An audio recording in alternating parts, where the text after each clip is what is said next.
Lights, camera, action!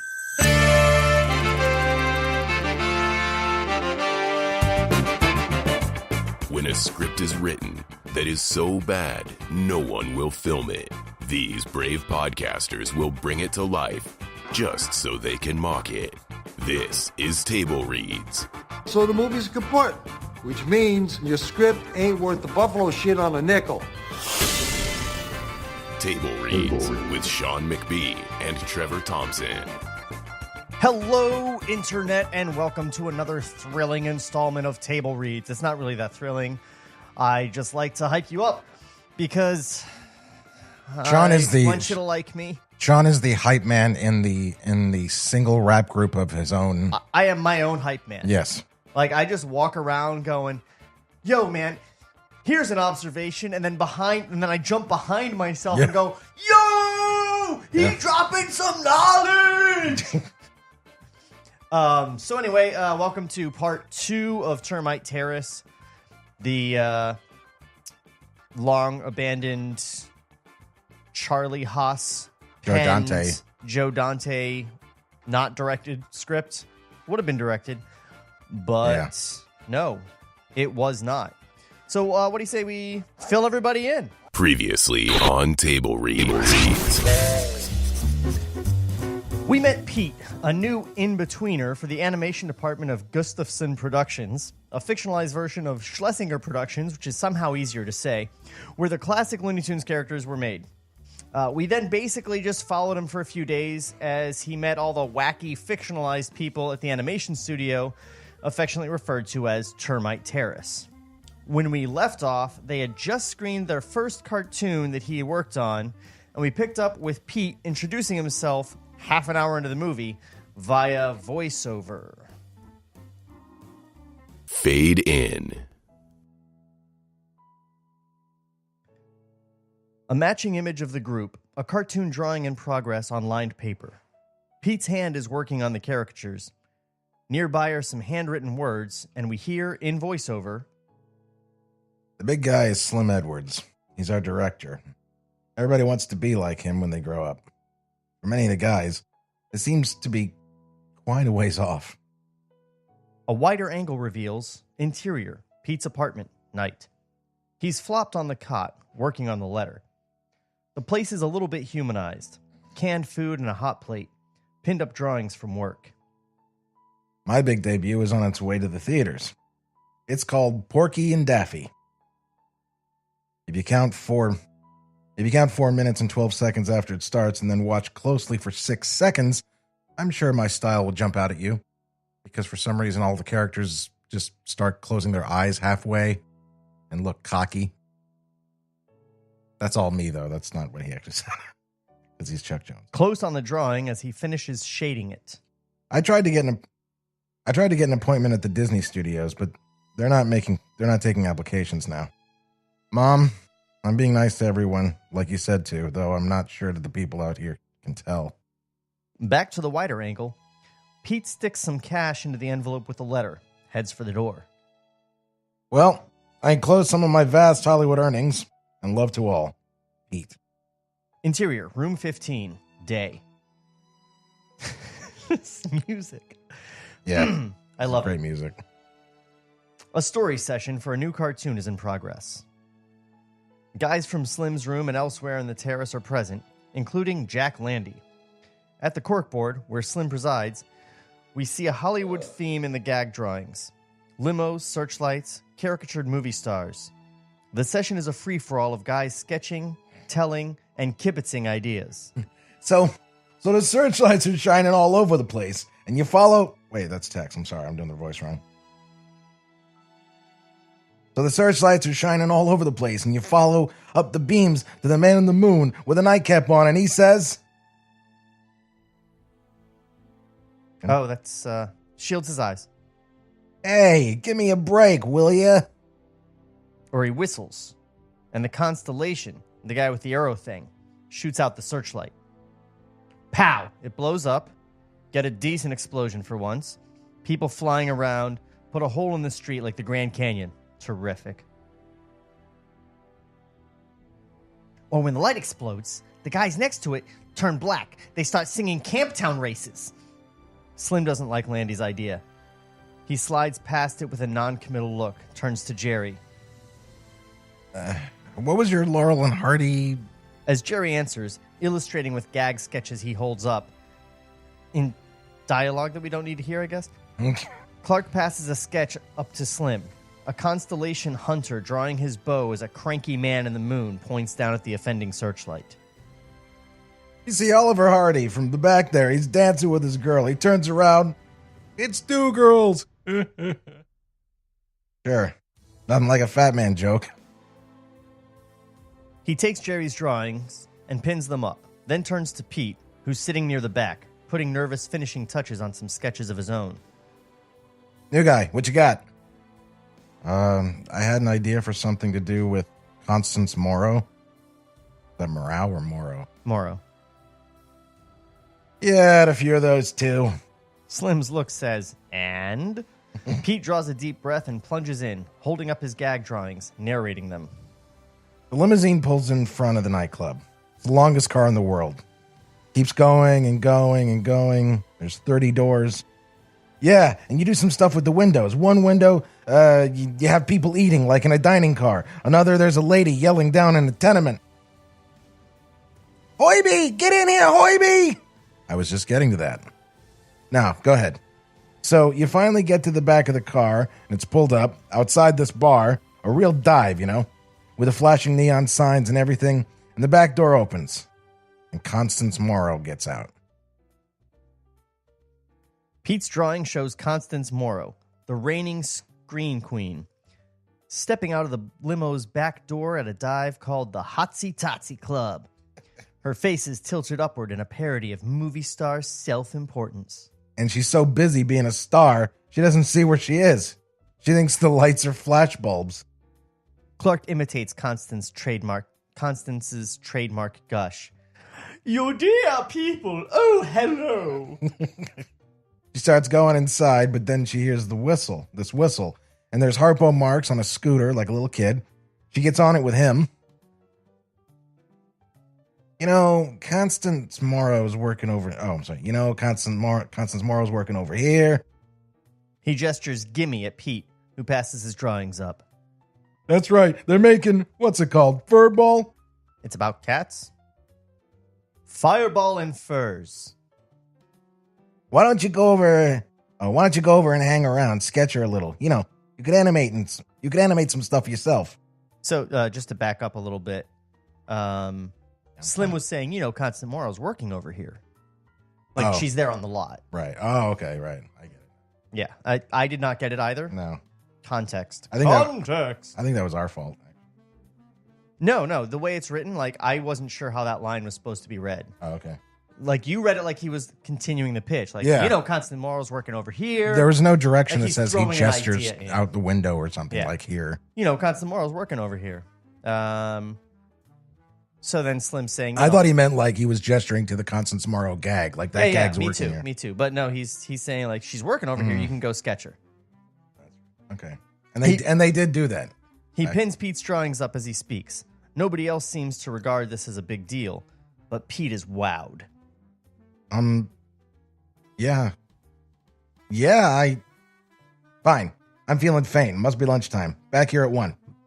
The meeting breaks up and Pete heads out into interior corridor. Still a little dazed, he starts around a corner. That's all he's going to say in That was Rudy. Movie. Hopefully that's all he says in the whole movie. And almost collides with Rudy, the runner, who carries stuff from room to room. Well spotted in episode 1, Trevor. Yeah. Rudy's armload of stuff is piled so high that he can't see over it. Thus the beep beep as he rounds corners, which is the real origin of the Roadrunner beep beep, by the way. All Julian. Those runners, they're a menace. Jack Landy joins Pete. Follow them toward reception. By the way, congratulations. Thanks. I didn't expect, to animate it. You'll do great. Probably won't have any trouble with the studio, really. What do you mean?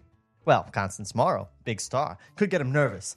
This guy at Metro put some gags about Ronald Coleman in a cartoon. Hell to pay. Well, they were talking about putting Cary Grant. Absolutely. Look, Sometimes you gotta risk it all. That's what life is, right? Shakes Pete's hand. Knock him dead, pal. Pete finds himself looking at his fingers over as Landy goes off. Exterior, soundstage, morning.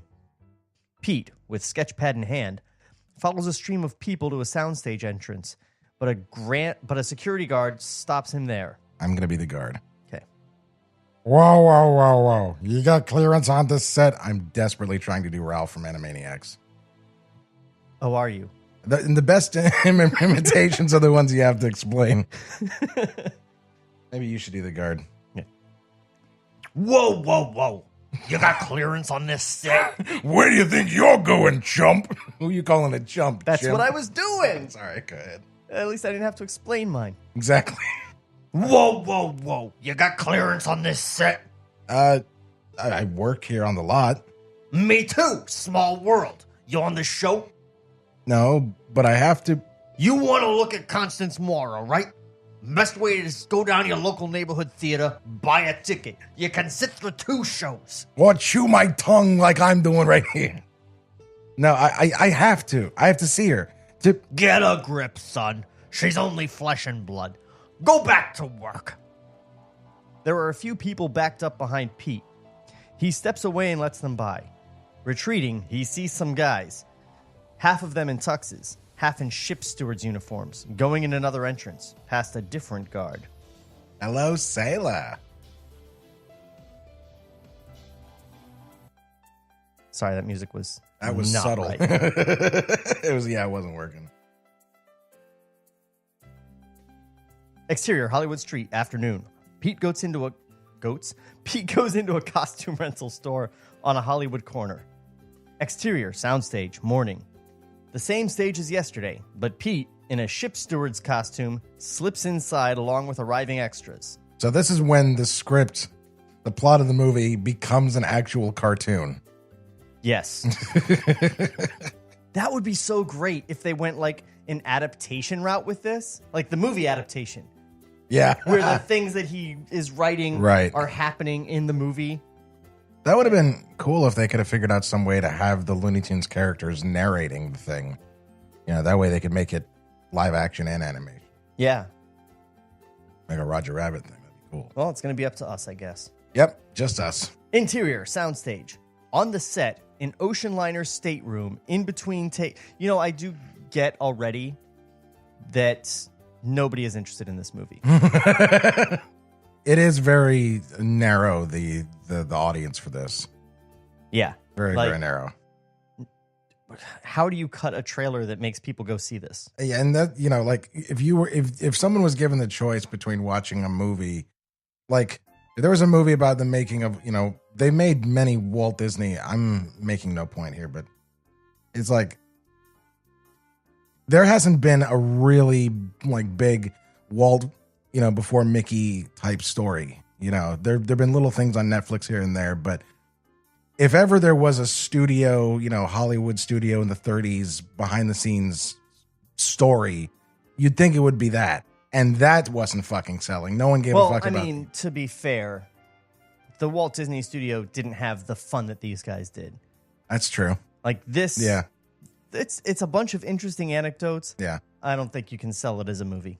Unless you do like what you were just talking about, make the characters somehow weave into it or do some sort of weird cartoony adaptation. Right, where it's like Charlie Kaufman stuff going on.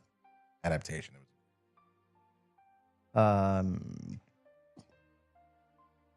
same stage as yesterday, but Pete, in a ship steward's costume, slips inside along with the arriving extras. Interior, soundstage. On the set, an ocean liner stateroom.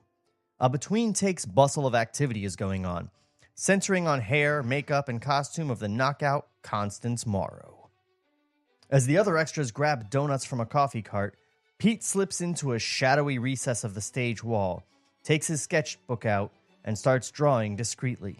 Quiet, please! Here we go! Well, The thing about Gerald. Righto. Sound rolling! Camera up! And action! It's a romantic comedy, and Constance's character is distraught, talking rapid fire to her male co-star. And the thing about Gerald, well, he's sensible. He plans things out. He knows just what he's going to be doing 5 years from now. I admire that in a fellow. Oh, you probably don't know what you're going to be doing in 5 minutes from now. And don't get any ideas about it either. Say, what's the matter? You look green. He takes her elbows in his hands. Well, either I'm seasick, or I'm falling in love with you. And believe me, I'd much rather be seasick, but we haven't left port yet, and... We're finally at the point where we're getting some crappy dialogue, but it's a script within the movie. But we haven't left port yet, and he shuts her up with a big kiss, which lingers until... Cut! Give us a minute here. He heads into the stateroom to talk to the actors. What was wrong with that? Nothing with you, Constance. You're perfect. You're better than perfect. Sorry. Did I say something was wrong? Pete is looking at the set, dazzled, a mood broken as he overhears two female crew members talking nearby. Dot Chenault, in her early 20s, is a Dot? Yeah. This is Chuck's first wife. Oh, yeah, Dorothy. Yeah. Doc Chenault, in her early 20s, is a costumer. Pretty under... God, we are fucking nerds. Well, this is Chuck Jones's first wife, obviously. Doc Chenault, and also, just her being given a full name in this scenario. Yeah, it would have obviously. to be. Dot Chenault, in her early 20s, is a costumer. Pretty under a... Otherwise, her name would be Biddy number 1. Pretty under a frowsy overlay of... Frowsy? What the fuck is frowsy? I've never heard I that don't word know. before. I didn't misread that, though. That shit says I'm writing it down, frowsy. and I'm going to look it up during the break. Great. Under a frowsy overlay of smock, tape measures, and glasses perched on pinned-up hair. Jean, a makeup artist, is a mask of showbiz fatalism around a dangling cigarette. Great kiss. You'd think he liked Goyles. Jean? Whereas she's hell on wheels today. I know. I'm sorry, I should have said she. Whereas she's hell on wheels today. I know. She thinks her rear sticks out in this dress. Of course it sticks out. That's the magic. Fine. You tell her. Jean sees the co-star rub his eyes. She despairs. Oh, goody. Now he's 45 again. As Jean heads for the actor, readying a fresh coat of powder, Dot backs up to scrutinize the set and bumps into Pete, who's blended into the woodwork a little too well. Oh, sorry, I sees his costume. Hey, that's not real. Pete tries to motion her quiet. In fact, that's junk. What are... Please, I'm from... Dot's eyes fall on the sketch on Pete's pad. It's Constance in Looney Tune caricature. The beauty is there, but the hauteur and derriere are neatly exaggerated and made comic. Dot's eyes widen. Who the hell is this guy? When Dot turns, sees Constance fretting over her rear in a mirror on the set. Dot whispers to Pete, indicates the drawing. For God's sake, hide that. As she hurries off, Pete, relieved, draws back into his niche. Exterior, soundstage, late afternoon. Magic hour, and the Constance Morrow picture has wrapped for the day. Pete, leaving alone with the crew, crosses paths with Dot, who's weighed down by an armload of costumes. I have to say, for the record, Sean, this may be the least, making fun of a script we've ever done. Yeah, because... Maybe with Roger Rabbit, the only other exception. Well, we didn't make fun of it. We stopped we to laughed praise it. Yeah. And this is just like, hello, I'm a script. Yeah, it's not bad, but it's not stellar either. It's serviceable.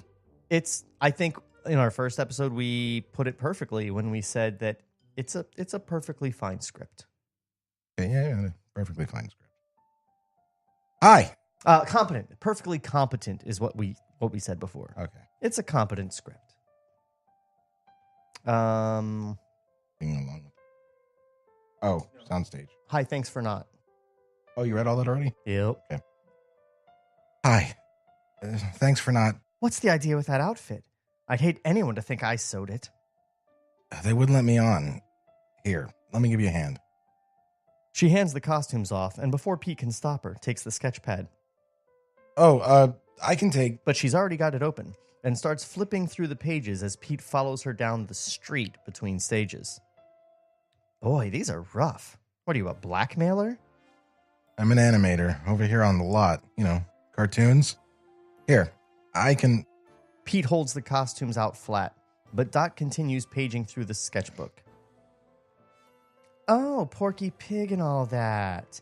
Are you putting Constance in one? Well, we're... Here, I'll... Too late. Dot's come to a drawing of her caricatured self, mouth full of pins, stray hairs in her face, bending to struggle with the lower half of Constance's costume. She stops walking a moment, bringing the costume-laden Pete up short, and sweeps the sketchpad. Swaps the sketchpad for the costumes. Hey, I'm sorry about that. I was just kind of fooling. Serves me right. You got a name? Chuck Jones. Pete Nugent. Look, Dot Chenault. When'd you get out here? Does it really show? Just takes one to know one. Landover, Missouri. Lyman, Kansas. Of course, Kansas, because that's where Walt was from. They stop outside a building marked Wardrobe. I don't really look like that, do I?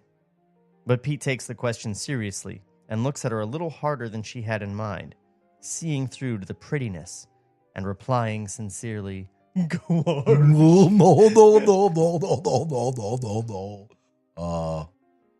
Nope. No. An awkward beat then. Well, yeah, I've got to get...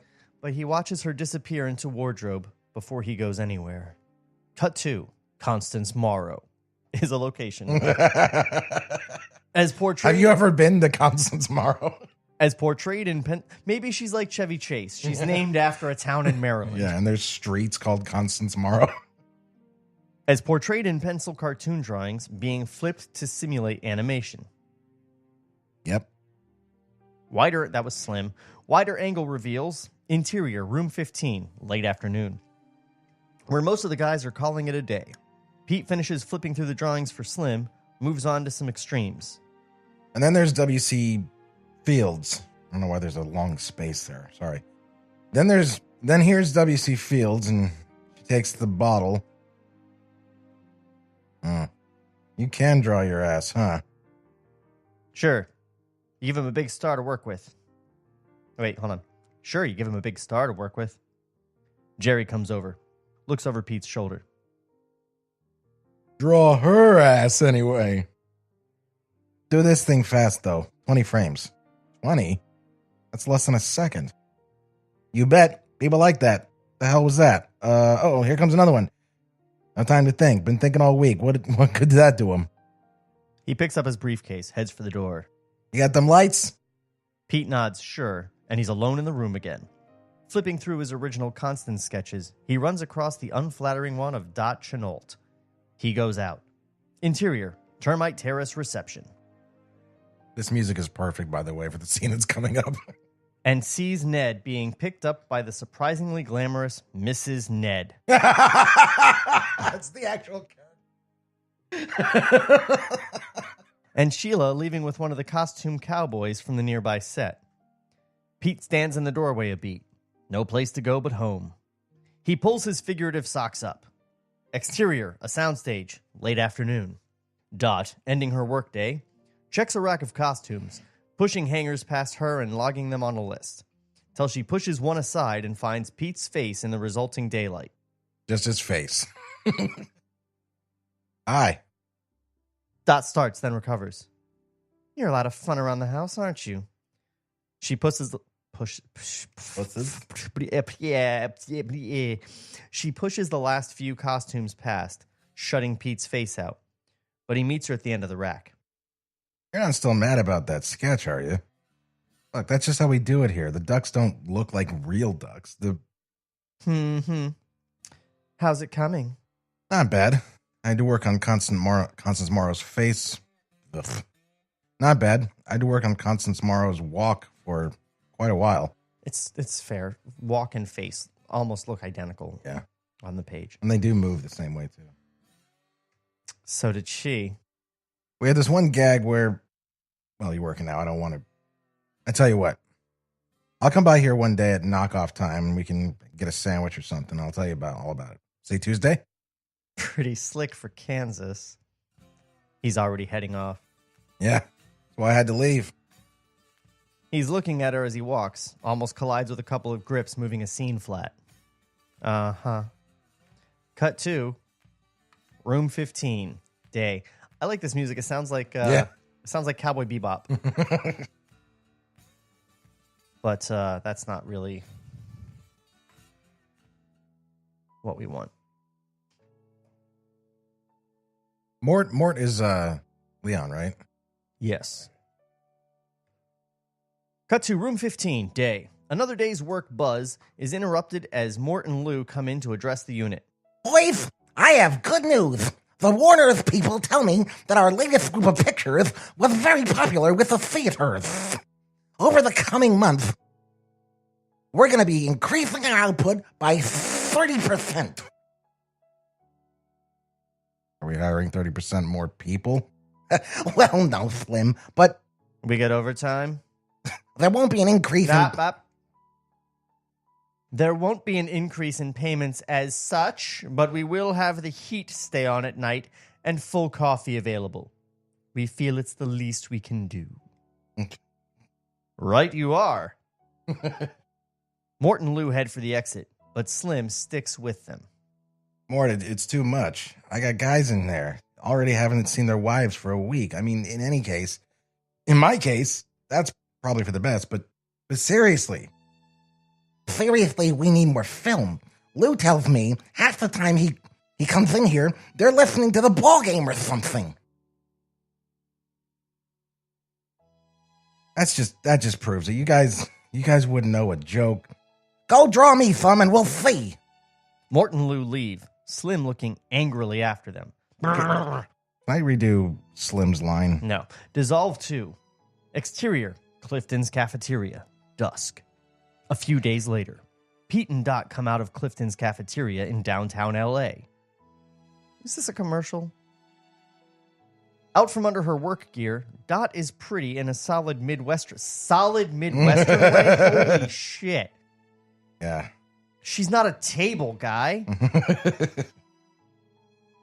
Dot is pretty in a solid Midwestern way that could make Pete homesick. Follow them down the street as passing couples head for movie theaters or swing ballrooms. How long have you been out here? 2 years. That means I'm a native, roughly. You proud of you back at home? Are you kidding? They're scandalized. Hollywood? My folks think I spend my evenings smoking opium with chorus boys. How do you spend them? Doing opium with chorus boys. Sewing, thank you. They're working us later and later. Yeah, us too. Crazy. I'm gonna stick with it though. Maybe get a job at Disney's one day. Come up with my own characters or Make $1 million. that wouldn't be bad. But when I was little, there was no movie theater in our town yet. Guy used to come through with a truck, set up a projector in somebody's barn.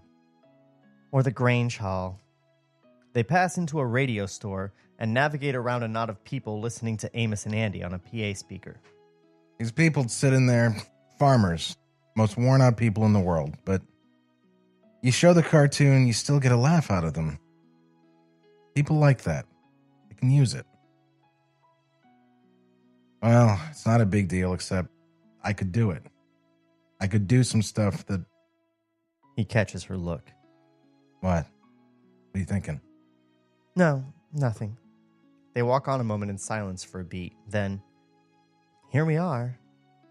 They stop in front of a drab residence hotel. Yeah, not bad.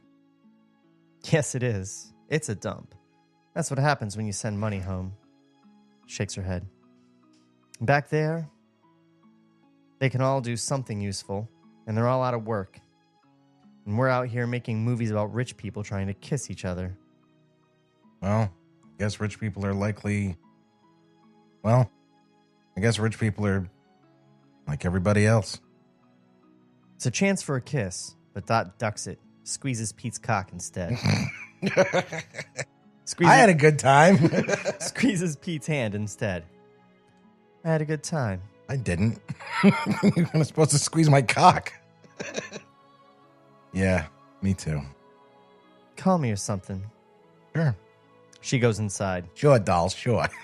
Pete watches her, trying to figure out if he's getting anywhere with her, then turns to go. Cut 2.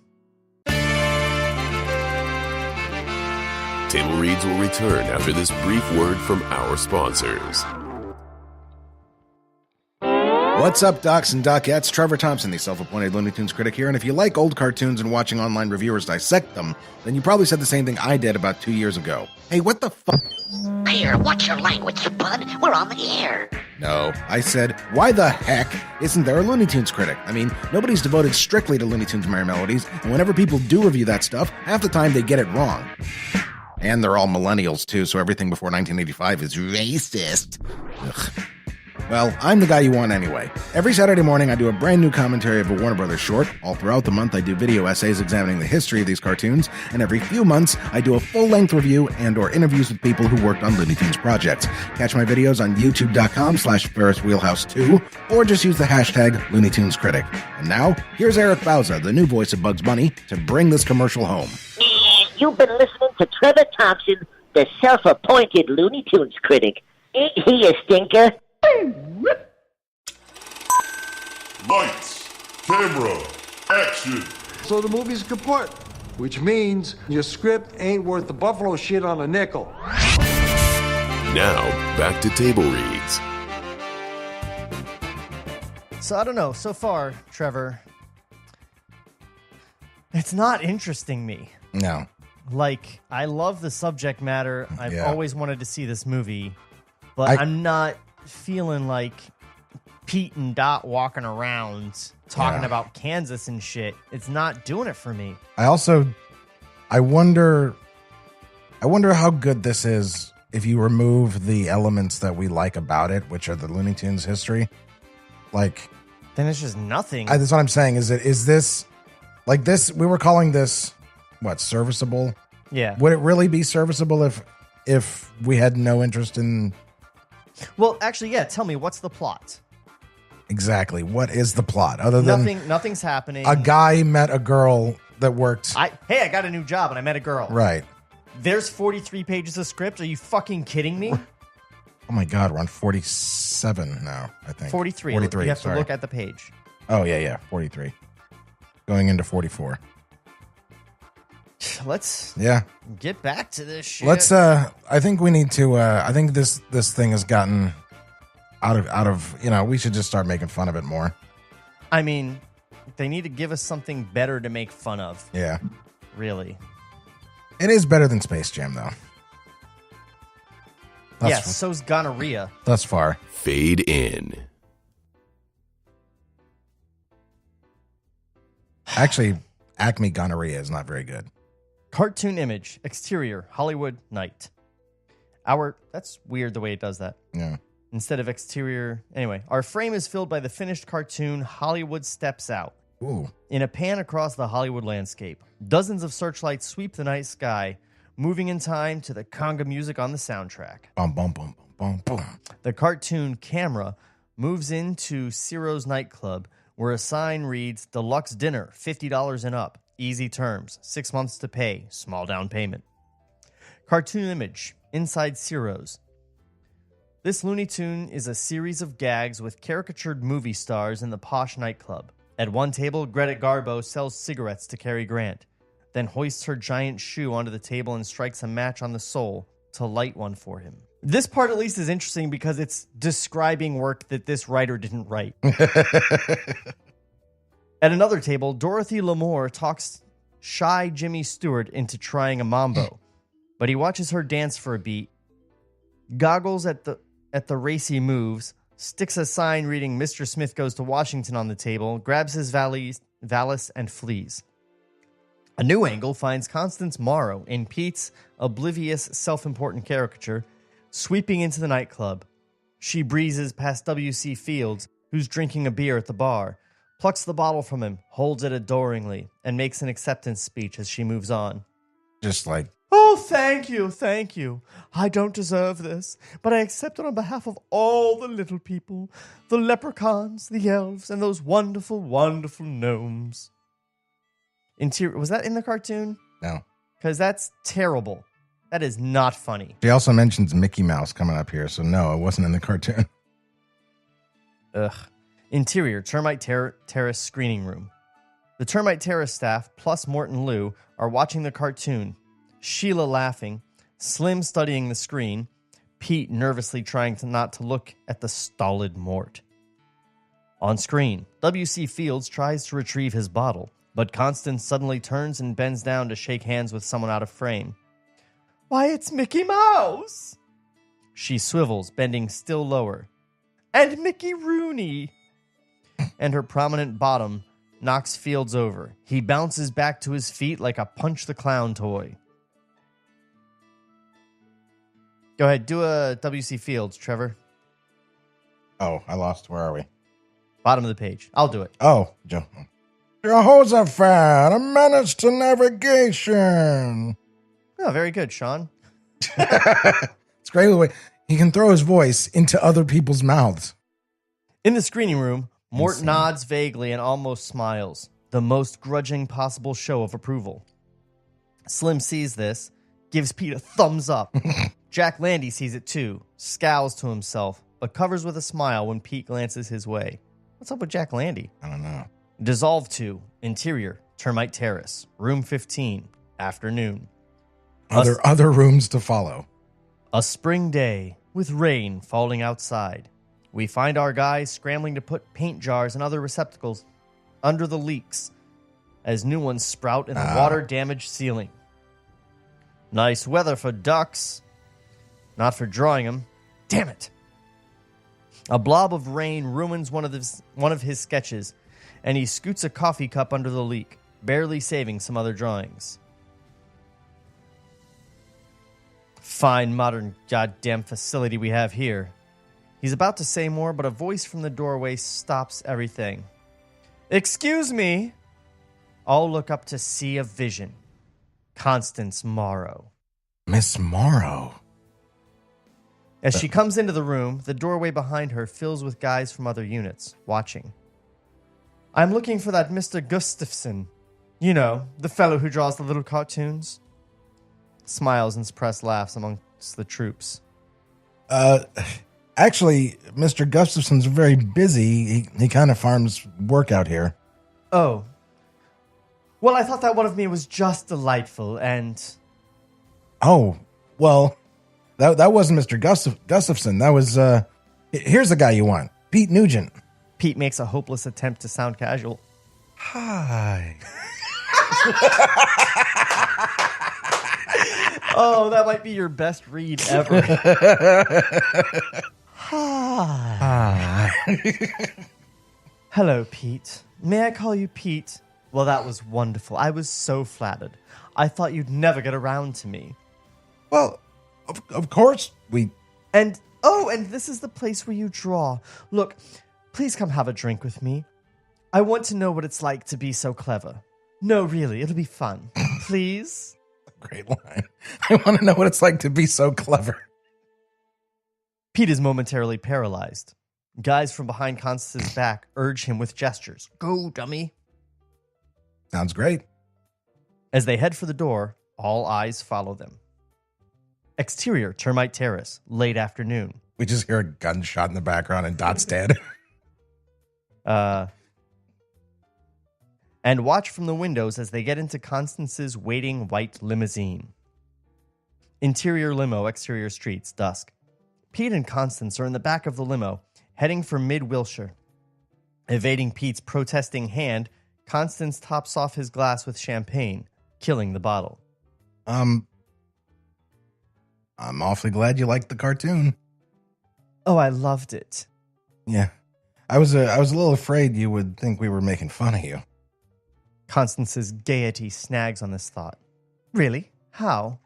Well, the way you were drawn and... But that's all in fun, isn't it? I think if you're chosen, in a way, to be up there on the screen and be an example to other women, well, You have to have a sense of humor about yourself, don't you think? The limousine pulls up at the real Ciro's nightclub. Interior, Ciro's, evening, later. Ooh, how much later? Pete and Constance have been drinking steadily. It slows him down, but speeds her up.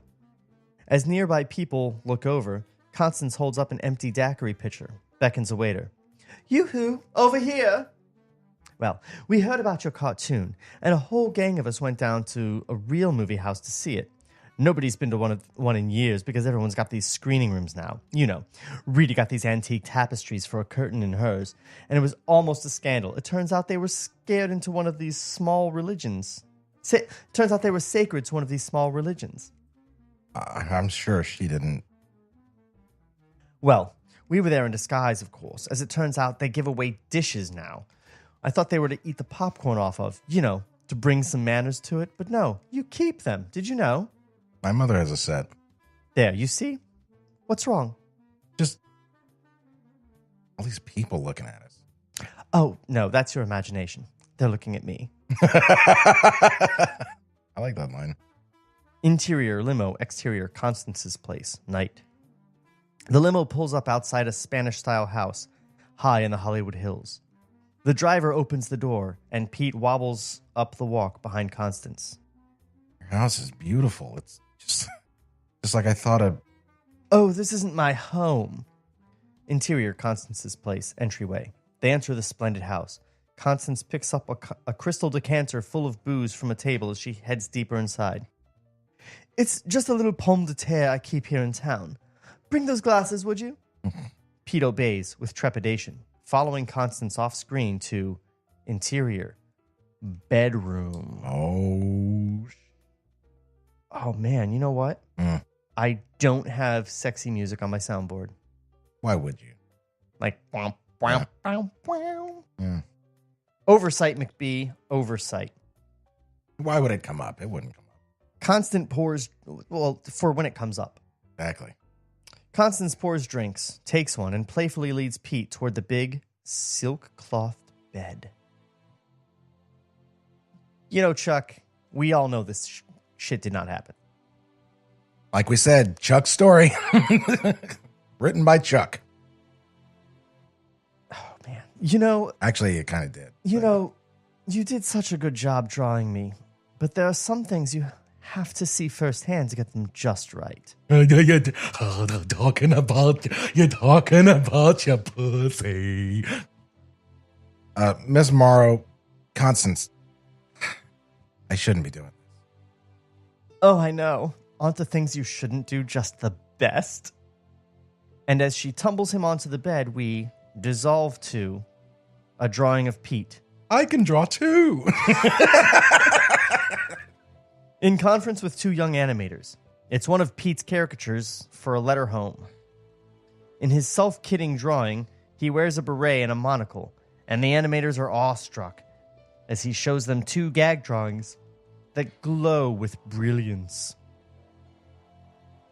Dear folks, guess what? I'm directing a cartoon of my own. And I decided on the Night Watchman for some reason. I always thought you had to be about 48 and smoke a pipe before you could do it, but here I am. Match dissolved to interior, room 15. A matching shot. MOS of Pete talking a few guys through his gag drawings. In real life, of course, Pete is dressed normally, and the conversation is matter of fact. I have guys working under me the whole bit. Interior corridor / screening room. Another MOS shot.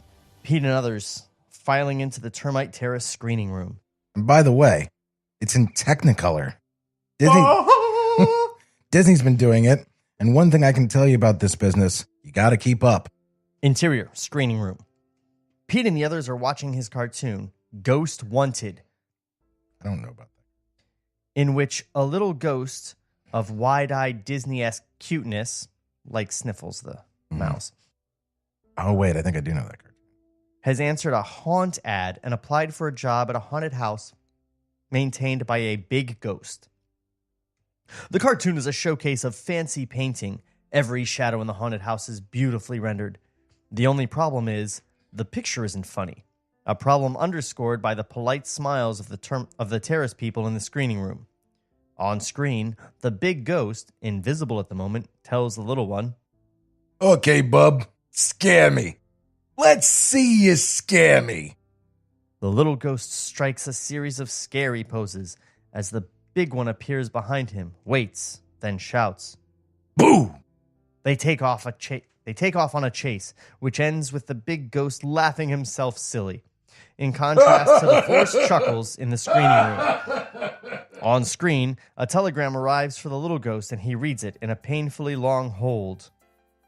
Boo! Angle on Pete.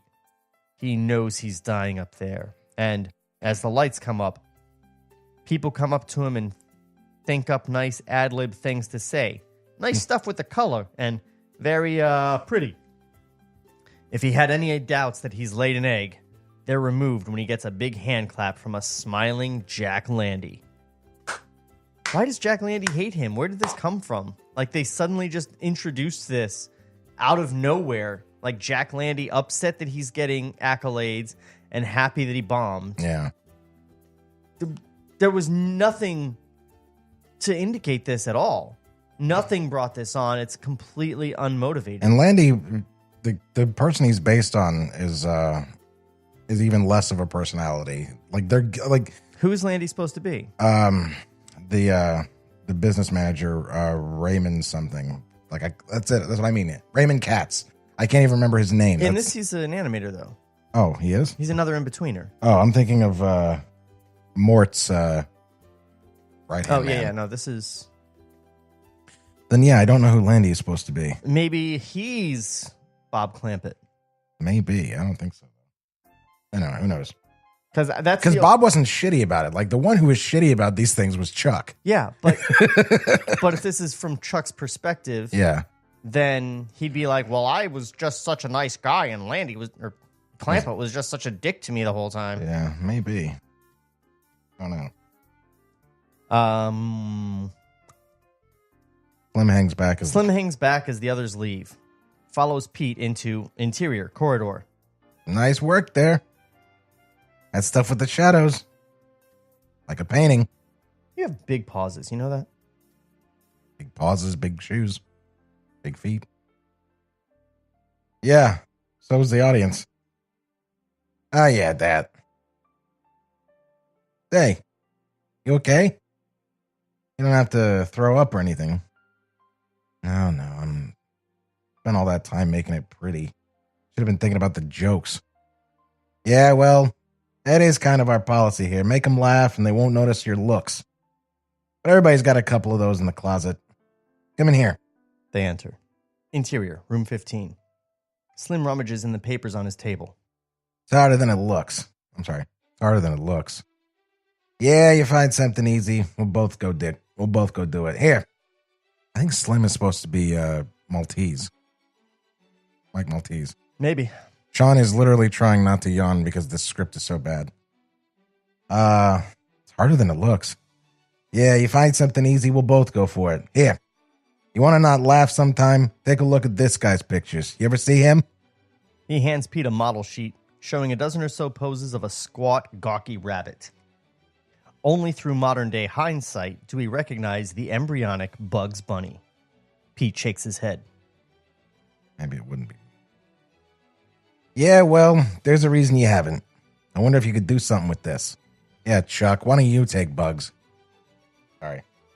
Pete looks surprised. It's something there, you know? But he's such a hick. Yeah, well, we'll get along fine then. Slim indicates the bunny. Hey, compared to this guy, you're Fred Astaire. Pete finds that hard to believe till we cut to the rabbit hamming it up. In the cartoon, Porky's Hare Hunt, which fills our frame. As this proto-Bugs emerges from a hollow stump and winds up a mechanical rabbit, his voice tells the story. The gawky opposite of the future Bugs Bunny's snappy Brooklynese. Wider angle reveals interior, Termite Terrace screening room. That Pete's here alone, screening the cartoon. As he watches, Clark Chafee drops in and sits behind him. Oh no, the rabbit. Shakes his head. This character has ruined some of our finest young men, you know. You think you're the guy? Think it's hopeless? No, but he needs a few things like a personality. Just seems like a lot of, work. So? Clark slouches deeper into his seat, getting cozy. Well, work is all right, but see, I come from a good family. We try not to overdo it. I come from a good family, too. This is Ted Pierce. Yeah, Clark is Ted Pierce. Yeah, talking about his mom. I come from a good family, too, Ted. We just never had any money. Everything you ever got, it was secondhand and busted. You just used it anyway. On screen, the protobug slaps his knee and calls, "Here I am, fat boy!" Maybe you are the guy. And Pete nods as we dissolve to exterior, Termite Terrace, night. The lot is dark, but lights are on at Gustafson Productions. Interior, room 15, late night work. The guys are yawning, unshaven, wincing through boiled down coffee. Slim is again drawing a sequence at high speed, deeply absorbed. The world around him shut out. But somehow he's clearly feeling patriotic? Yeah. According to the music? Yeah. They're animating Old Glory. Animator 1 answers the phone, covers the receiver. It's for Slim. His wife? Animator 1 nods. Ned takes the phone from him and, without a word to Slim or to Slim's missus, hangs it up. Nearby, Pete finishes some Daffy Duck drawings and hands them to Rudy, who takes off. Idled for a moment, Pete gets out a sheet of paper where he's been drawing a new version of the bunny. He works on his latest one, a dead end, short-eared, dark, a step away from Bugs rather than closer.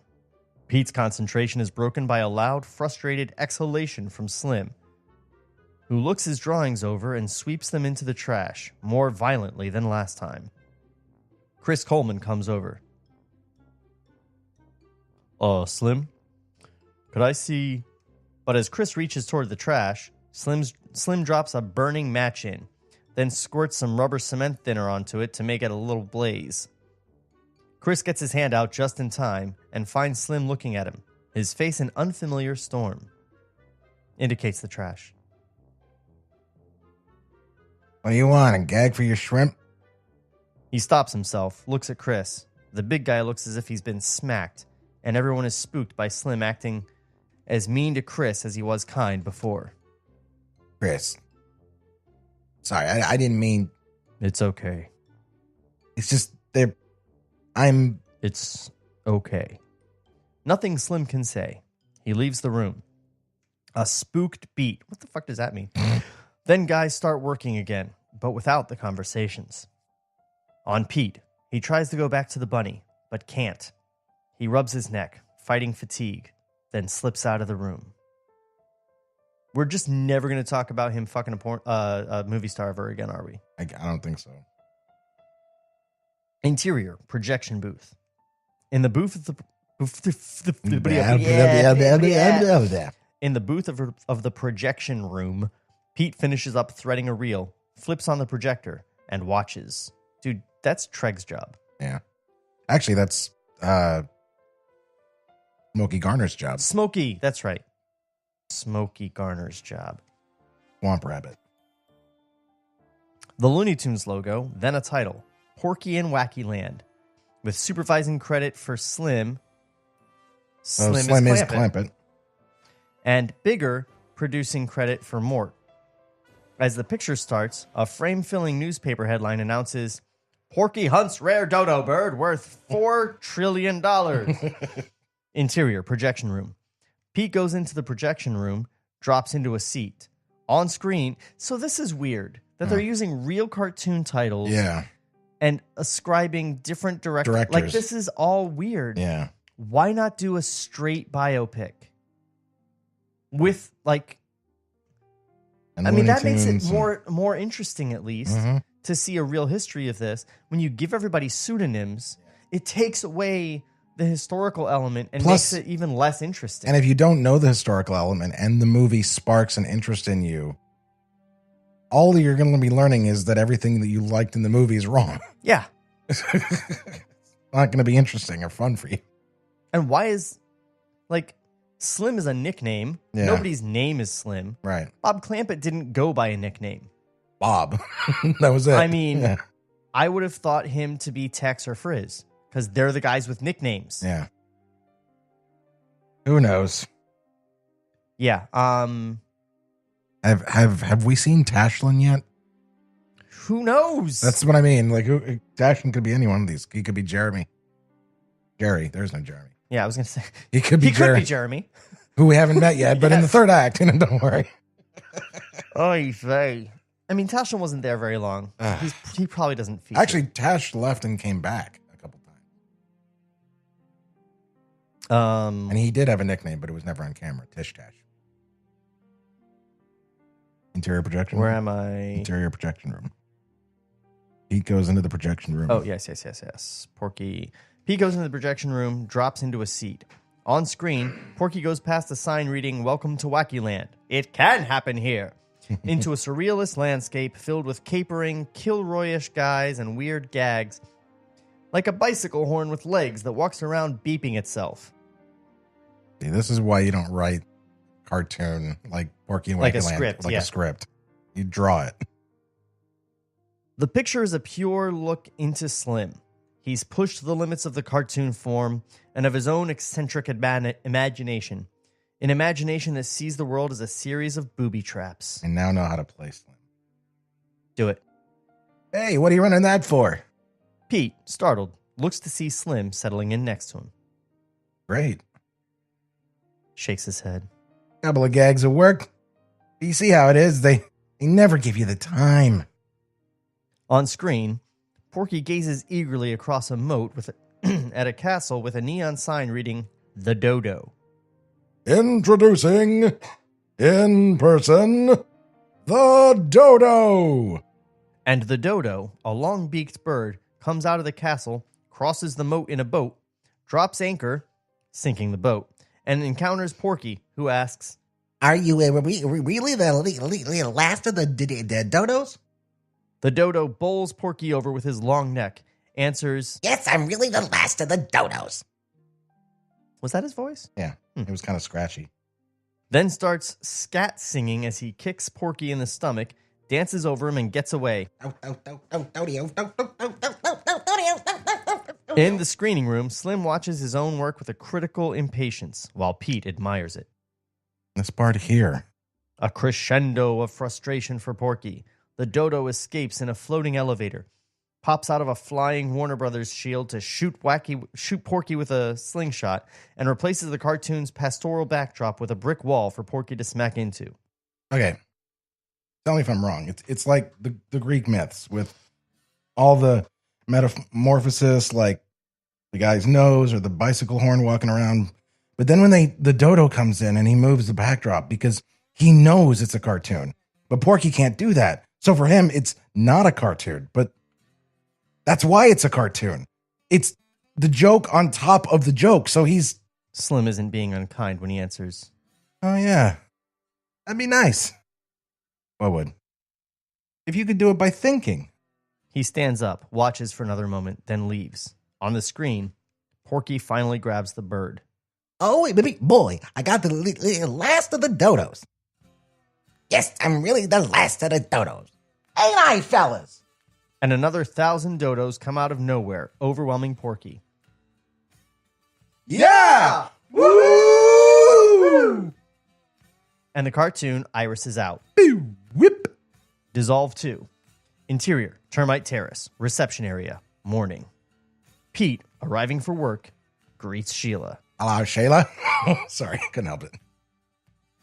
Good morning. Good morning to you.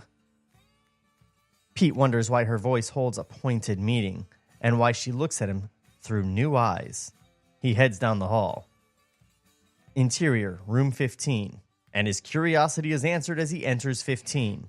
All the guys are here, their faces hidden by identical newspapers they're reading.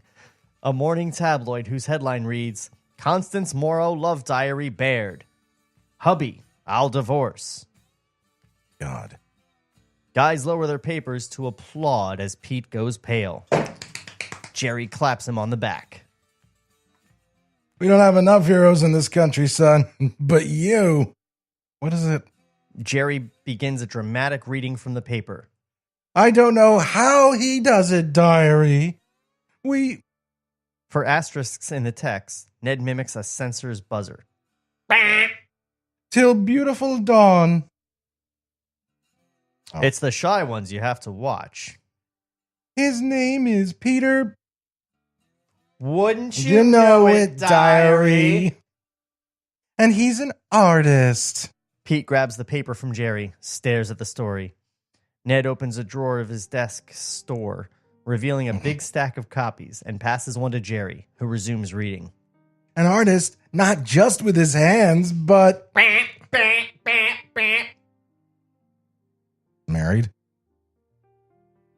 Don't worry. That's all being straightened out. My last name isn't in there. Nope. As long as nobody saw you driving off with her in the longest car in the world, you... Slim's phone buzzes. He picks it up.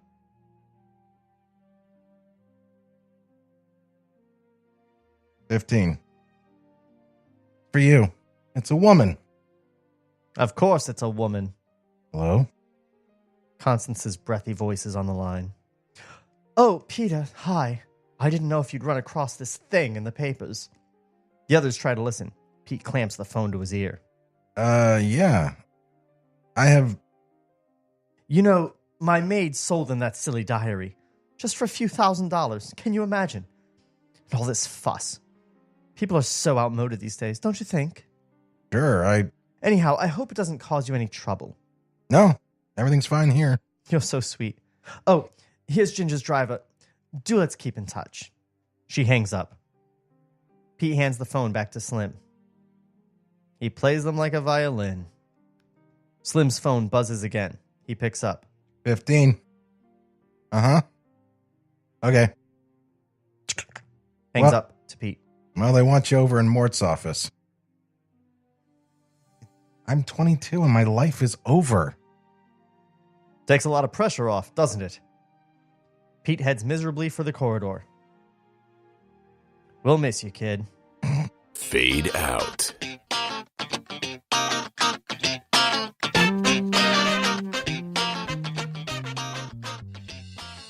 I would say that the plot thickens, but what I mean to say really is the plot appears.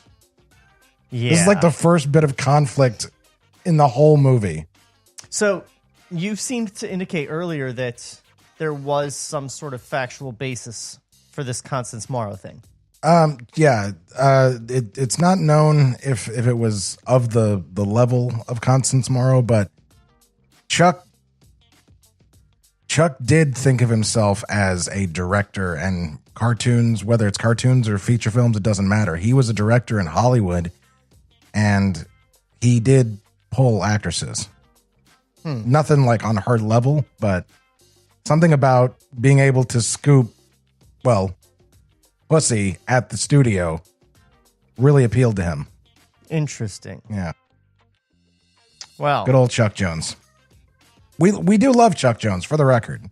But so we're doing really well on this. We're making some time. We're about halfway through in 2 episodes. That's almost unheard of for us. Yeah, we haven't made nearly as much fun of this as some of the other ones. Well, if it were more fun, maybe we would. Yeah, or if it was really bad. It's just kind of there. It's just there. I mean, my interest in it is just from the Looney Tunes standpoint, and be like, oh, wow, getting to read this thing that we'd heard about for years. But, yeah, I mean, I'm having a time. You having a time? Oh, I'm having a good time, but it's not a very good script. No, but it's kind of what we specialize exactly, in. Yeah. Too true. So real quick, everybody, go check out Looney Tunes Critic on YouTube. We'll see you later. This podcast was created by Sean McBee. For more, visit TableReadsPodcast.com. Cut to black.